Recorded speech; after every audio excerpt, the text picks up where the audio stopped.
Hello. Yeah, Honorable Commissioner, good morning. Good morning. Who am I greeting? I want to commend you, the Commissioner for Information, for coming to brief us what our governor is doing. Honorable Commissioner, another road project. Yeah, he said another road project. Yes, that's what it is. Executive Brief comes up every Tuesday from 11:05 to noon. Executive Brief, exclusive on BCA Radio 88.1 FM. Powered by Francis Mobani, Acting Director General, BCA.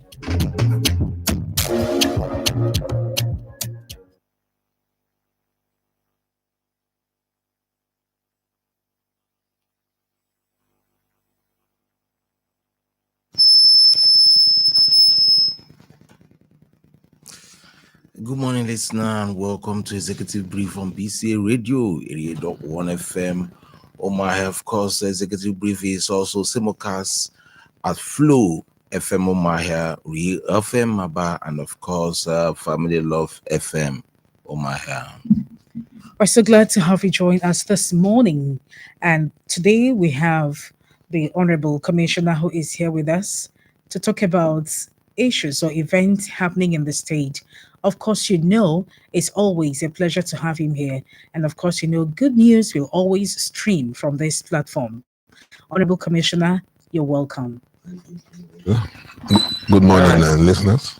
As Honorable Commissioner, we are expecting you to throw more lights on the outcome of the weekly State Executive Council meetings presided over by Governor Lesotho. Welcome, sir. Thank you, Francis. Of course, my colleague Chinezere Mambaku is here to anchor with me. Welcome, Chinezere. Thank you very much. Good morning, dear listener. You're welcome. And I remain yours, Francis Wumbain, saying stay tuned as we unbundle today's package. Executive Brief on. It's all right, Honorable Commissioner. Let me go straight to the questions we'll have for you today. Yesterday, we gathered from the ESCO briefing that the state government says that the 10-day measles rubella vaccination exercise has ended, while recording 96% herd immunity above the 95% national target. Honorable Commissioner, can you throw more light on this for the sake of our audience out there? You said it all within introduction. 96% herd immunity yes. above the 95% national target. We want to know what this all about. Like the Commissioner for Health will say, when you want to carry out a vaccination campaign, you usually will set a target, what they call the herd immunity target. And what this target speaks to is if you have like about a survey population of about 1,000 people, if you're able to vaccinate about 990 or 995 out of the 1,000, you would have covered the herd immunity target. So in this case, they set a herd immunity target of 95%. They were able to record 96. And the exercise, the measles rubella vaccination campaign, covered the whole state. All the schools in the state, both public and private schools, and of course, other social institutions where you find children aged between 9 months and 14 years. And it was quite a successful one. It happened over the course of 2 weeks, and about 1,000 different groups were involved in the survey or campaign, as it were. And by the time they finished, they were able to come up with the fact that over 96%, success rate was recorded. In the meanwhile, they are putting together the raw, collecting the raw figures and all that. So at the end of the day, they were able to display this to the members of the public. But the preliminary outcome of the campaign speaks to the fact that it was such a huge success. No doubt it was a huge one. Still talking about health, we understand that a USA-based medical group, the Qantas Medical Foundation, is to commence the training of all categories of health workers in the state. Can you tell us more about this? Okay, thank you very much, Chinezere. I mean, the health sector is one that is very special to His Excellency, and is a sector that he takes very seriously. Anything that has to do with health, you have to go for the best.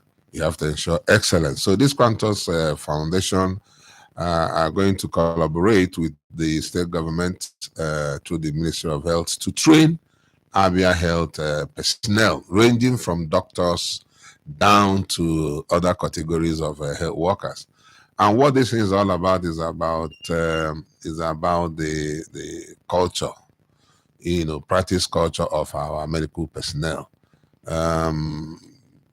The training will ensure that everybody in that sector will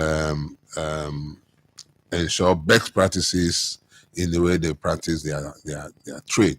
Hitherto, we've been bedeviled by the concept of, or the crisis rather, of the Japa syndrome, where medical personnel, you train them up to a certain level, the next thing they leave the shores of the country.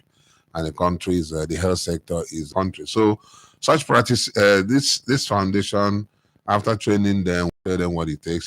For doctors, they take what they call the Hippocratic oath upon graduation and all that. So in the practice of medicine, it's not all about the money. It has more to do with your ability to save life. So part of the training these people undergo will be the fact that, you may have the grass is greener outside there in the country, but you have a duty to perform in this country to ensure that lives are saved. So it's something that speaks to culture change in the way they practice their trade. It's something that speaks to best practices in the medical field. So with that, we believe such culture change will help our health workers across the state. And that is what the future is all about, getting people who are married to their trade and not really to what comes out of their trade. Thank you. Okay, Honorable Commissioner, still on health issues. The State Ministry of Health is set to functionalize 53 additionally fully equipped primary health centers, PHCs, under the Project Ekweme, in addition to the over 100 PHCs already retrofitted and functionalized by this administration. Can you throw more light on this? Are we having more health centers? We expect more equipment. Yeah, that exercise has been on for a while. The state government embarked on the 200 PHC project, codenamed the Ekweme, Project Ekweme, and to deliver on the project. Yeah, so that is going to happen. It's a very welcome development. The road in Hank Road is named after my village as well. And from Hank Road, all you need to just drive